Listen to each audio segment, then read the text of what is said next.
Hello friends, how are you all. Welcome back to our YouTube channel.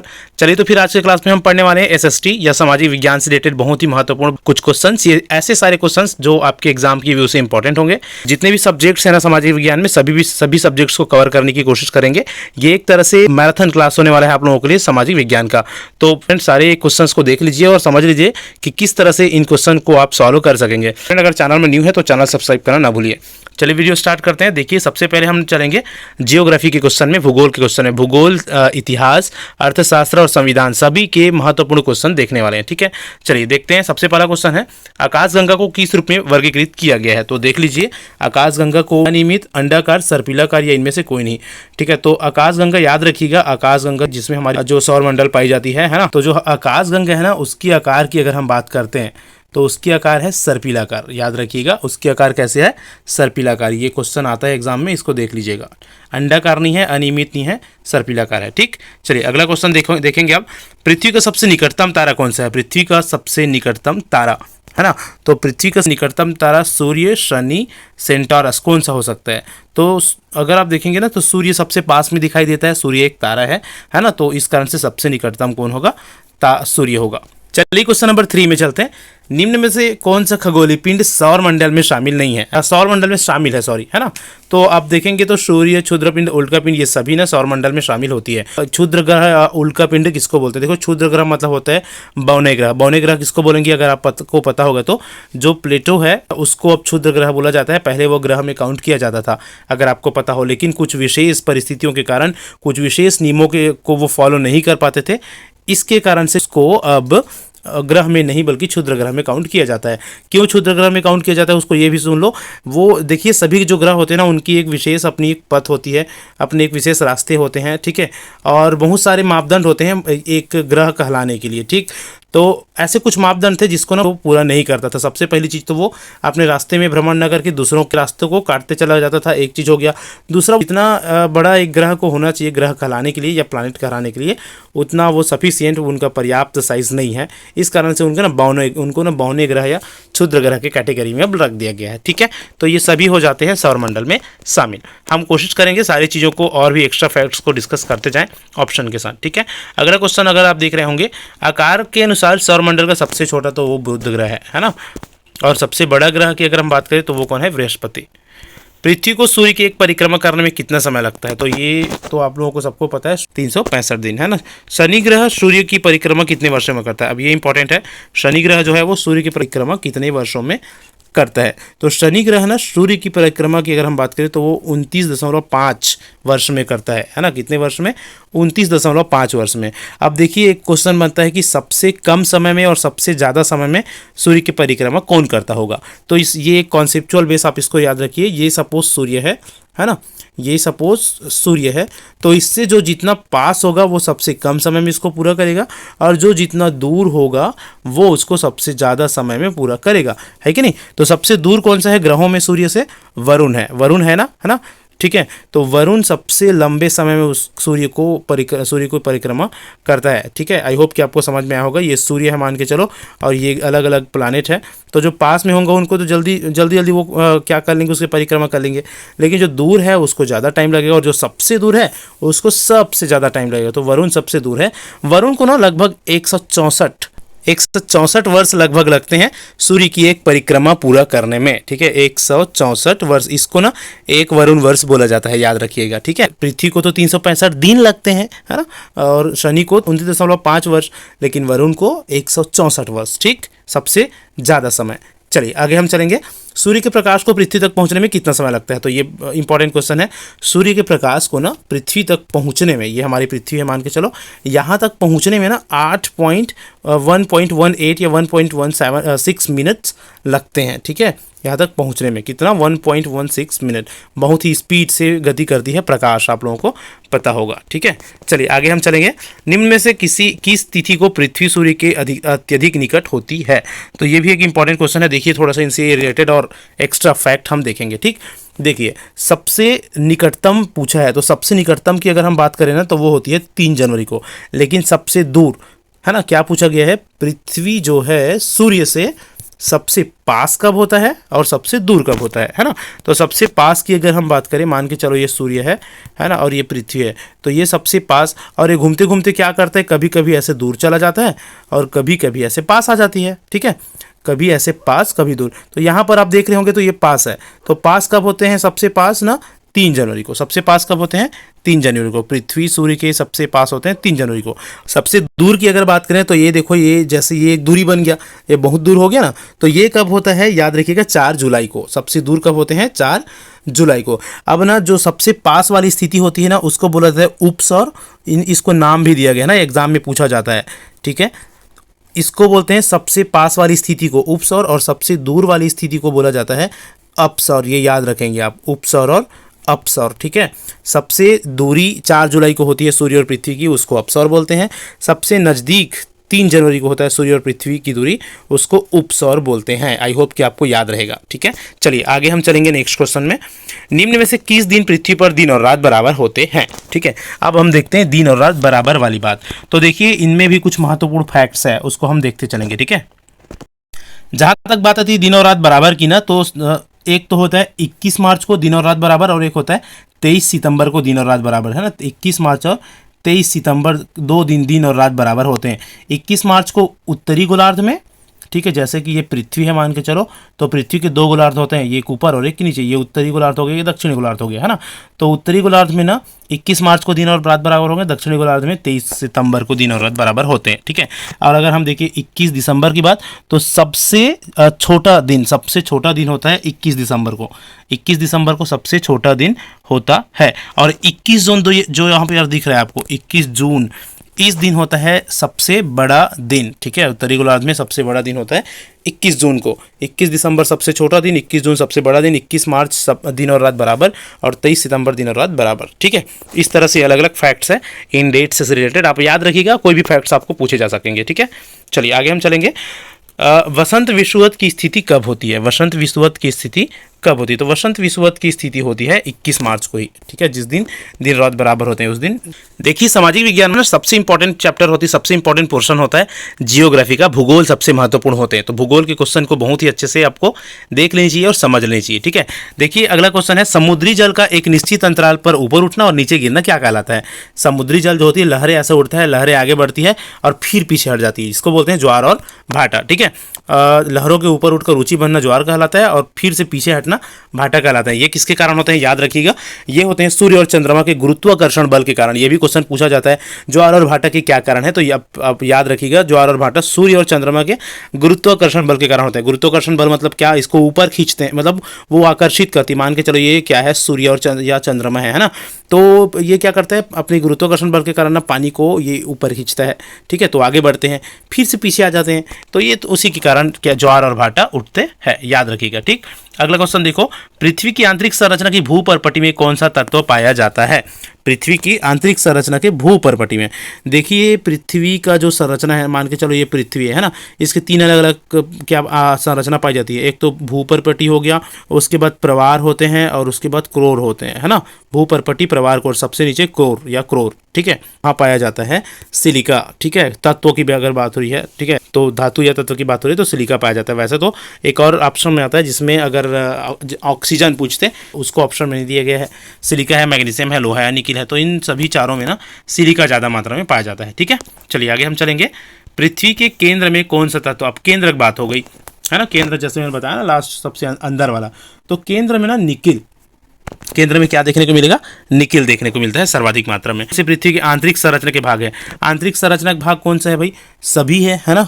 आंतरिक संरचना की अगर हम बात करते हैं ना, तो भूपर्पटी, मेंटल और क्रोर, 3 अलग अलग पार्ट्स में बटा हुआ है पृथ्वी का आंतरिक संरचना। एक तो ऊपर वाला हिस्सा हो गया भूपर्पटी, उसके नीचे मेंटल, और सबसे नीचे क्रोर, ठीक है। मेंटल मतलब वही प्रवार को मेंटल बोलते हैं इंग्लिश में, ठीक है। चलो आगे देखते हैं, पृथ्वी की रचना में किस तत्व की बहुलता है। ये वाला वो क्वेश्चन जिसकी मैं बात कर रहा था, पृथ्वी की रचना में ना ऑक्सीजन की बहुलता है। कौन से तत्व की बहुलता, ऑक्सीजन। अब वहाँ पर क्योंकि ऑक्सीजन ऑप्शन में था नहीं, इस कारण से क्या आया था, वहाँ पर आया था सिलिका, है ना। वहाँ पर क्या आया था, सिलिका। लेकिन अगर ये ऑक्सीजन ऑप्शन में है तो कौन से तत्व की बहुलता होती है, ऑक्सीजन की बहुलता होती है। पृथ्वी के कुल भाग के कितने प्रतिशत क्षेत्र पर जल है, तो 71 भाग में जल है, आप सबको पता है, ठीक है।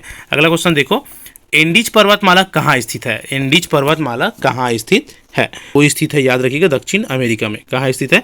दक्षिण अमेरिका में स्थित है एंडीज पर्वतमाला। ठीक है। माउंट इल्बर्ट किस पर्वत श्रृंखला की एक चोटी है? Mount Ilbert. ठीक है, तो माउंट इल्बर्ट चोटी है 19वां नंबर का आंसर है रॉकी पर्वत श्रेणी का। इसका रॉकी पर्वत श्रेणी का एक चोटी है माउंट इल्बर्ट। याद क्वेश्चन देखो, अफ्रीका की सबसे ऊंची चोटी का क्या नाम है? अफ्रीका की सबसे ऊंची चोटी का नाम है किलीमंजारो। अफ्रीका, ये याद रखेंगे आप, किलीमंजारो अफ्रीका की सबसे ऊंची चोटी है, किलीमंजारो। विश्व की दूसरी चोटी, विश्व की पहली चोटी तो एवरेस्ट है और दूसरी चोटी क्या है? K2 गाडविन ऑस्टिन है। ठीक है, दूसरी चोटी क्या है? K2 गाडविन ऑस्टिन जिसको बोलते हैं। ठीक, चलिए अगला हम चलते हैं। माउंट मैकिले कहाँ स्थित है? माउंट मैकिले स्थित है उत्तर अमेरिका में। माउंट मैकिले कहाँ स्थित है? उत्तर अमेरिका में। आल्स पर्वत कई बार पूछा गया है। आल्स पर्वत की सर्वोच्च चोटी कौन सी है? आल्स पर्वत की सर्वोच्च चोटी कौन सी है? तो ये है माउंट ब्लैंक। ठीक है, आल्स पर्वत की सर्वोच्च चोटी कौन सी है? Mount blank. निम्नलिखित में से कौन सी चोटी ज्वालामुखी अभिक्रिया के लिए विख्यात है? एक ऐसी चोटी जो अक्सर जिसमें ज्वालामुखी आती रहती है, वो कौन सी चोटी है? वो है फ्यूजियामा। ठीक है, वो कौन सी चोटी है? फ्यूजियामा एक ऐसी पर्वत चोटी है जो जिसमें ज्वालामुखी प्रक्रिया होती है। एंकागुआ की चोटी किस पर्वत में है? एंकागुआ की चोटी पर्वत में है एंडीज पर्वत श्रृंखला में। एंकागुआ या एंकाकागुआ एंडीज पर्वत श्रृंखला की एक चोटी है। किलीमंजारो कौन स्थित है? किलीमंजारो चोटी, तो किलीमंजारो चोटी स्थित है कहाँ? तंजानिया में। कहाँ? तंजानिया में। ठीक है, देखिए जब भी हम भूगोल की बात करते हैं ना, भूगोल में एक टॉपिक बहुत ही ज़्यादा महत्वपूर्ण है, अक्सर वहाँ से क्वेश्चंस देखे हैं। घास के मैदान, घास के मैदान पूछे जाते हैं एग्जाम में। तो घास के मैदान आप लोगों को कुछ बता देता हूँ, याद रखिएगा। सवाना घास का मैदान अगर पूछे तो याद रखना वो है अफ्रीका में। ठीक है, सवाना कहाँ है? अफ्रीका में। अगर आपसे पूछे कंपास, तो कंपास है ब्राज़ील में। कंपास क्या है? घास का मैदान है जो कहाँ है? ब्राज़ील में है। अगर आपसे पूछे लाओस, तो वो है वेनेजुएला में। ठीक है, लाओस अगर पूछे तो वो है वेनेजुएला में। अगर आपसे पूछे पंपास, तो पंपास है अर्जेंटीना में। डाउन्स पूछे, डाउन्स तो डाउन्स है ऑस्ट्रेलिया में। प्रेरी है उत्तर अमेरिका में और स्टेपीज है यूरोप और एशिया में। इनसे अक्सर कुछ क्वेश्चन पूछे गए हैं। ठीक है, चलिए अब हम आगे चलेंगे। इतिहास के क्वेश्चन है उसमें।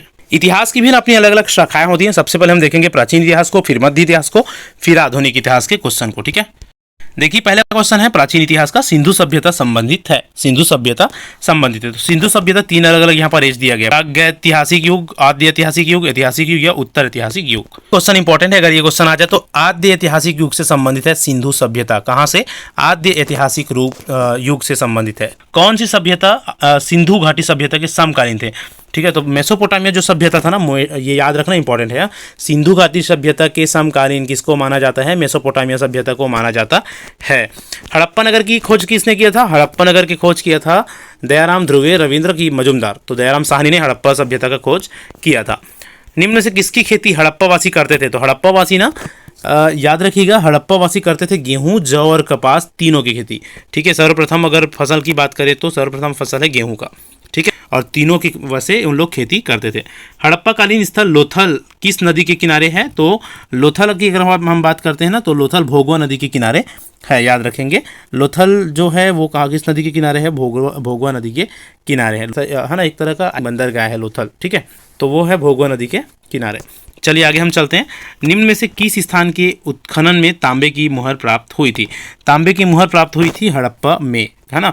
हड़प्पा, लोथल, कालीबंगा, राखीगढ़ी ऐसा है, तो हड़प्पा में तांबे की मुहर प्राप्त हुई थी। ठीक, अगला देखिए, निम्न स्थान में से किस एक स्थान पर सिंधु घाटी सभ्यता से संबंधित विख्यात ऋषभ मुद्रा प्राप्त हुए? तो ऋषभ मुद्रा मोहनजोदड़ो में प्राप्त हुए थे। कहाँ? मोहनजोदड़ो में प्राप्त हुए थे ऋषभ मुद्रा। ठीक है, सिंधु सभ्यता के निम्नलिखित शहरों में से कौन सा एक जल प्रबंधन के लिए जाना था? जल प्रबंधन के लिए, जल का ना एक बहुत ही अच्छा जल निकासी का एक बहुत ही अच्छा व्यवस्था था यहाँ पर। कहाँ पर?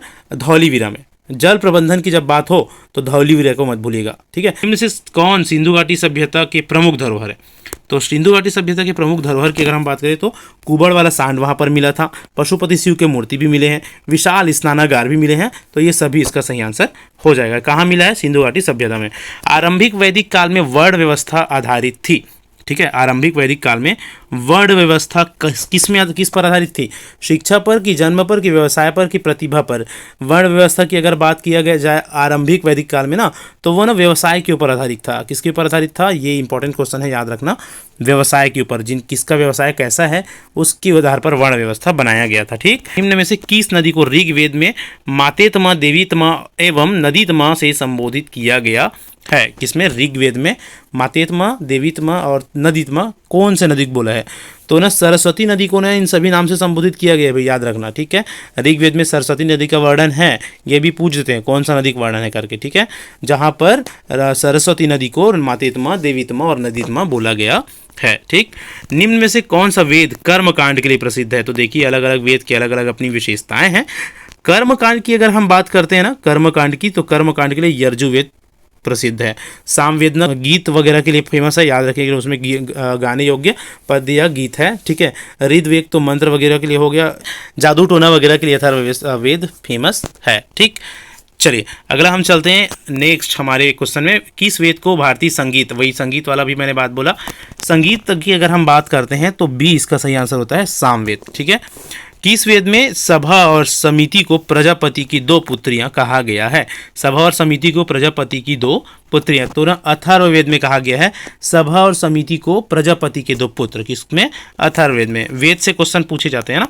किस वेद में जादुई माया और ये सब माया जाल ये सब होता है? तो ये सब मैंने अभी जैसे बताया अथर्ववेद में होता है, ठीक है। मंत्र तंत्र जादू टोना वशीकरण ये सब कहाँ है?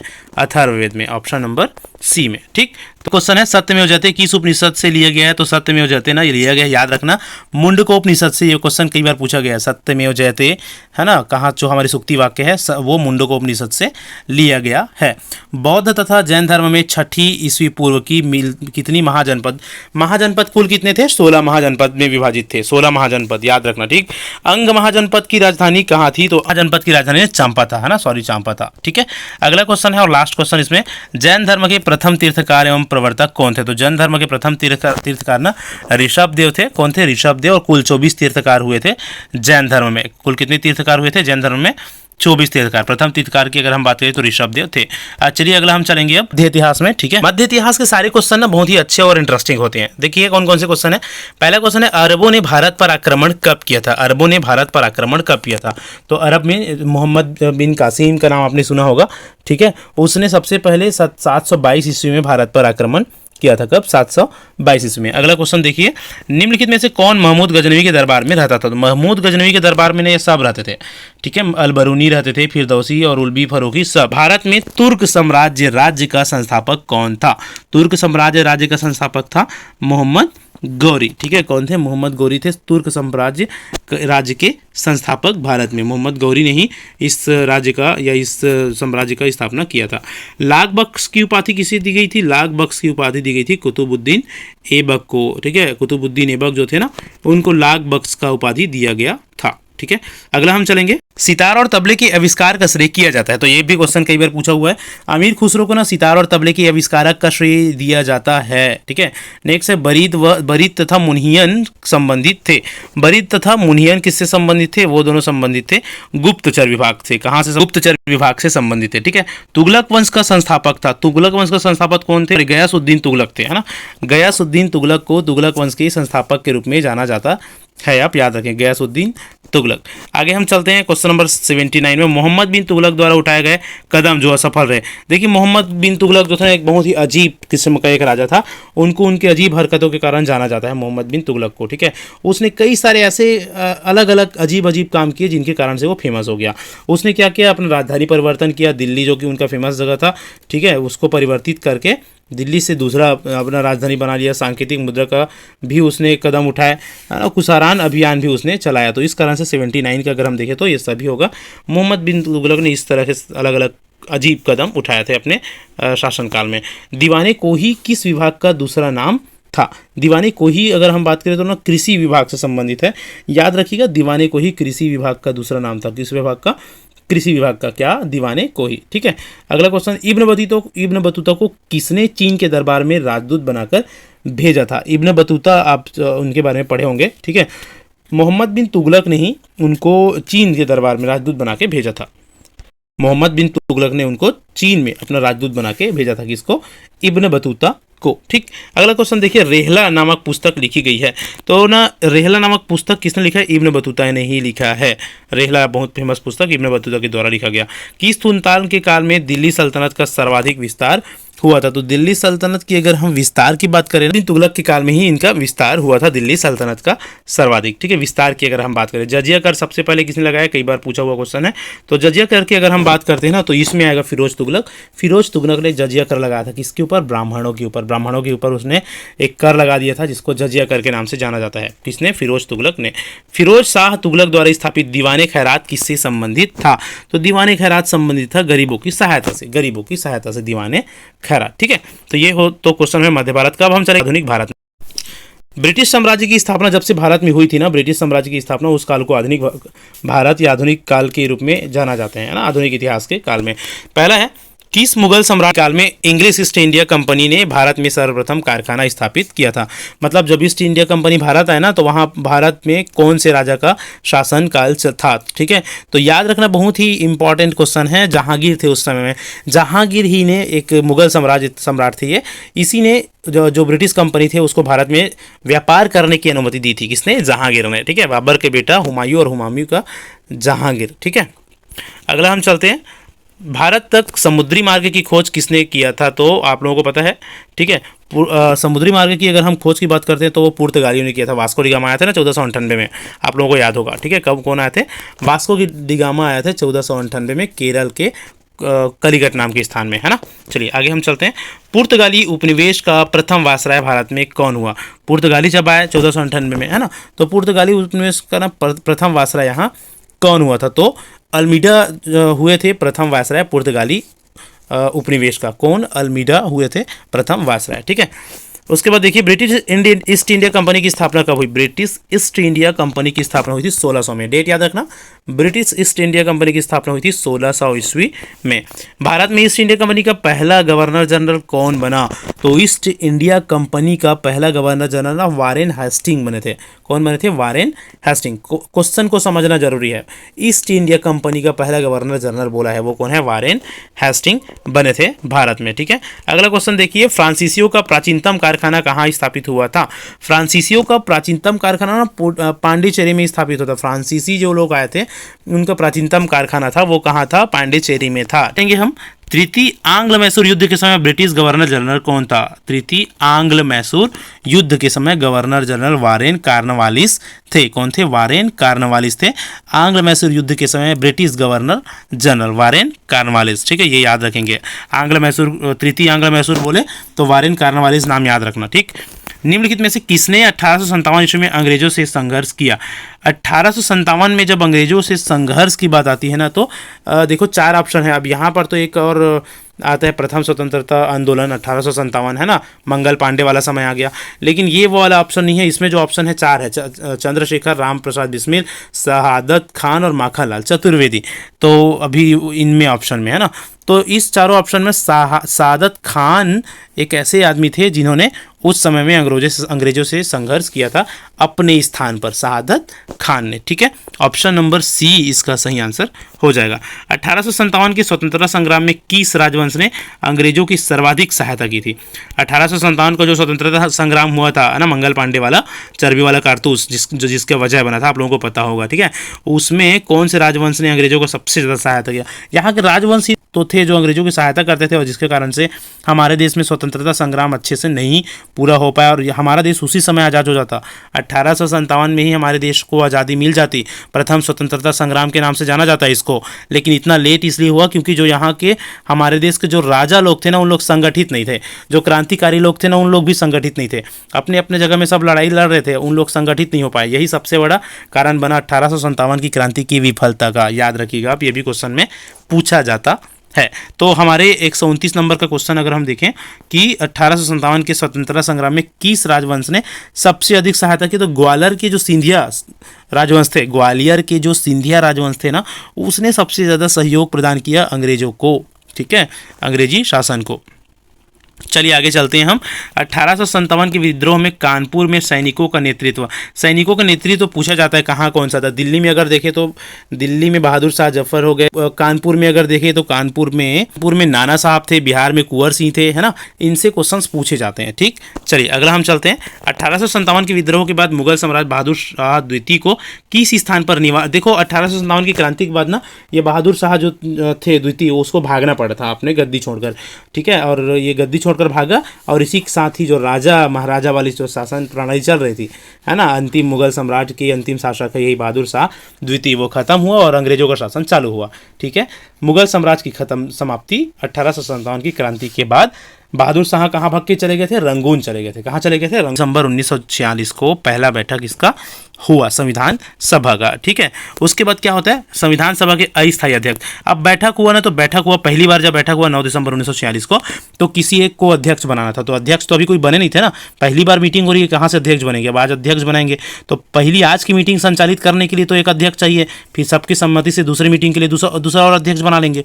तो पहली अध्यक्ष किसको बनाया जाता है? जो सबसे ज़्यादा अनुभवी और सबसे ज़्यादा थोड़ा सा बुजुर्ग होते हैं उन्हीं को पहले बनाते हैं, है ना। उसके बाद थोड़ा और एक्सपीरियंस पर्सन को बनाएंगे। तो आज के डेट में सबसे पहले जो सभा हुई थी संविधान सभा की बैठक, उसके लिए ना जो सच्चिदानंद सिन्हा जी थे, ठीक है, सच्चिदानंद सिन्हा जी थे, सबसे अनुभवी आदमी थे वहाँ पर, उसी को आज का अध्यक्ष बनाया गया पहली संविधान सभा का। ठीक है, चलिए उसके बाद अब पहली सभा में तो संविधान सभा के अध्यक्ष सच्चिदानंद को बना दिया। अब और भी रेगुलर कई बार बैठक होनी है तो एक परमानेंट अध्यक्ष चाहिए। तो परमानेंट अध्यक्ष की जब बात हुई ना, तो याद रखिएगा परमानेंट अध्यक्ष किसको बनाया गया? राजेंद्र प्रसाद को परमानेंट अध्यक्ष बनाया गया। किसका? संविधान सभा का। ठीक, ये आता है। ठीक है, पहली बैठक के लिए सच्चिदानंद और एक स्थायी, उसी को अस्थायी और स्थायी बोला जाता है ना। स्थायी की अगर बात होती है तो राजेंद्र प्रसाद, अस्थायी बोले तो सच्चिदानंद। ठीक, अगला देखिए संविधान सभा के प्रारूप समिति। अब प्रारूप समिति भी थे जिसका अध्यक्ष बनाया गया था डॉक्टर भीमराव अंबेडकर को। ठीक है, संविधान सभा के संविधान को कब अंगीकृत किया गया? अंगीकृत कब किया गया है आप सबको पता है, अंगीकृत 26 नवंबर 1949 को किया गया था संविधान सभा को, संविधान को। ठीक है, अंगीकृत करना मतलब फाइनल ड्राफ्टिंग करना, है ना। बहुत समय लगा, 2 साल 11 महीने 18 दिन लगा। फाइनल ड्राफ्टिंग हुआ कि भाई चलो अब ये संविधान हमारा बन गया, अब इसको हम अंगीकृत करते हैं। तो 26 नवंबर 1949 को अंगीकृत किया गया, आप लोगों को पता है। फिर 26 जनवरी 1950 को लागू किया गया था, है ना। वर्तमान में भारतीय संविधान की अनुसूची की अगर हम बात करते हैं ना, तो 12 अनुसूची वर्तमान में भारतीय संविधान में है। पूर्ण रूप से कब लागू हुआ अगर हम देखते हैं तो 26 जनवरी 1950 को पूर्ण रूप से लागू हुआ था, आप सबको पता है ना। संविधान की कुंजी किसे कहते हैं? तो संविधान की कुंजी बोला जाता है संविधान के प्रस्तावना को। ठीक, तो इस तरह से कुल क्वेश्चन हुए संविधान निर्माण से रिलेटेड, ये सारे महत्वपूर्ण क्वेश्चन। अब हम चलेंगे, वैसे देखो संविधान का जो पोर्शन है ना वो बहुत ही बड़ा है, बहुत ही लंबा है। ठीक, बहुत सारे इंपॉर्टेंट क्वेश्चन है इसमें, एक सिंगल वीडियो में सारी चीज़ों को कवर नहीं किया जा सकता। ठीक है, और भी अगले वीडियोस में और भी क्वेश्चंस देख लेंगे। फिलहाल संविधान से इतना ही। अब हम चलेंगे भारतीय अर्थव्यवस्था में। भारतीय अर्थव्यवस्था किस तरह की अर्थव्यवस्था, ये अक्सर पूछे जाते हैं। तो भारतीय अर्थव्यवस्था एक मिश्रित अर्थव्यवस्था है, मिला जुला अर्थव्यवस्था। ठीक है, पूंजीवादी भी नहीं है, समाजवादी भी नहीं, बल्कि मिला जुला अर्थव्यवस्था है। अर्थव्यवस्था की आर्थिक गतिविधियों को कितने क्षेत्रों में बांटा गया है? तो अर्थव्यवस्था की आर्थिक गतिविधियों को 3 क्षेत्रों में बांटा गया है, प्राथमिक क्षेत्र, द्वितीयक क्षेत्र, तृतीयक क्षेत्र। ठीक है, प्राथमिक क्षेत्र, द्वितीयक क्षेत्र और तृतीयक क्षेत्र, 3 अलग अलग भाग में बांटे हैं। वो कौन कौन से है आगे देखते हैं। कृषि, वानिकी, मत्स्य तथा खनन, ये कौन से क्षेत्र में? तो ये आते हैं प्राथमिक क्षेत्र। प्राथमिक क्षेत्र में कृषि, वानिकी, खनन वगैरह हो गया, उद्योग नहीं, है ना, मत्स्य पालन हो गया, ये सब आते हैं प्राथमिक में। अगर हम देखें द्वितीयक में, तो द्वितीयक में कौन कौन से आते हैं? लोहा इस्पात उद्योग, विनिर्माण, इलेक्ट्रॉनिक, ये सभी द्वितीयक क्षेत्र में आते हैं अर्थव्यवस्था के। तृतीयक क्षेत्र की अगर हम बात करें तो लोहा अर्थव्यवस्था के तृतीय क्षेत्र में किसे शामिल किया गया है? तो तृतीय क्षेत्र की अगर हम बात करते हैं सेवा क्षेत्र को शामिल किया गया है। देखो कृषि और खनन तो पहले में हो गया, लौह इस्पात दूसरा में हो गया और सेवा हो जाता है तीसरे में। ठीक है, अगला क्वेश्चन देखो, योजना आयोग का गठन कब किया गया था? तो योजना आयोग का गठन 1950 में किया गया था। योजना आयोग का गठन कब किया गया था? 1950 में, 1950 में। ठीक है, योजना आयोग। नीति आयोग के अध्यक्ष कौन होते हैं? तो प्रधानमंत्री होते हैं नीति आयोग के अध्यक्ष। कौन होते हैं? प्रधानमंत्री नीति आयोग के अध्यक्ष होते हैं। ठीक है, ये तो अभी चेंज हो गया है ना। राष्ट्रीय विकास परिषद का गठन कब हुआ था? राष्ट्रीय विकास परिषद का गठन कब हुआ था? तो 1952 में विकास परिषद का गठन हुआ। योजना आयोग 1950, विकास परिषद 1952। प्रथम पंचवर्षीय योजना किस मॉडल पर आधारित थी? इंपॉर्टेंट क्वेश्चन है। प्रथम पंचवर्षीय योजना आधारित थी किसके ऊपर? सी इसका सही आंसर है। हेराल्ड डोमार मॉडल पर आधारित था प्रथम पंचवर्षीय योजना। देखो जो महानोबिस मॉडल है ना, वो द्वितीय पंचवर्षीय योजना इस पर आधारित था। ठीक है, द्वितीय पंचवर्षीय योजना किस पर आधारित था? महालनोबिस मॉडल। द्वितीय पंचवर्षीय योजना बोले तो महालनोबिस, प्रथम बोलेगा तो हेराल्ड डोमर मॉडल के ऊपर आधारित था। ठीक है, चलिए हम अगला चलते हैं नेक्स्ट क्वेश्चन में। तो हमारा नेक्स्ट क्वेश्चन है, प्रथम पंचवर्षीय योजना में अवकाश की अवधि कब आई? प्रथम पंचवर्षीय योजना में अवकाश, तो ये अवकाश योजना बोला जाता है 1966 से 1969 के बीच। यहाँ पर अवकाश योजना में ना 5 वर्ष के योजना नहीं बनाए गए थे। ठीक है, पंचवर्षीय योजना नहीं, बल्कि यहाँ पर तीन वार्षिक योजनाएं चली थी, है ना। 3 वार्षिक योजना, एक साल की योजना चली थी 3 बार। ठीक है, तो 3 वार्षिक योजनाएं चली। यहाँ पर योजना अवकाश काल के नाम से जाना जाता है। इससे भी क्वेश्चन पूछे जाते हैं कि योजना अवकाश काल कब हुआ था? 1966 से 1969 तक। ठीक है, तो इस तरह से ये क्वेश्चन होते हैं अर्थशास्त्र का। तो इस तरह से फ्रेंड्स सारे क्वेश्चंस हमने डिस्कस किया, कोशिश की कि जितने भी इंपॉर्टेंट क्वेश्चंस थे आपके सभी पॉइंट, सभी चैप्टर, सभी पोर्शन है उसको कवर करें। इस तरह के और भी इंपॉर्टेंट क्वेश्चन के साथ और मिलेंगे अगले वीडियो में। तब तक के लिए thank you so much. Video अच्छा लगा तो लाइक जरूर करिए, चैनल में न्यू है तो सब्सक्राइब करना मत भूलिएगा, और इसी तरह के और भी इन्फॉर्मेटिव वीडियोज़ के लिए हमारे साथ जरूर बने रहिए।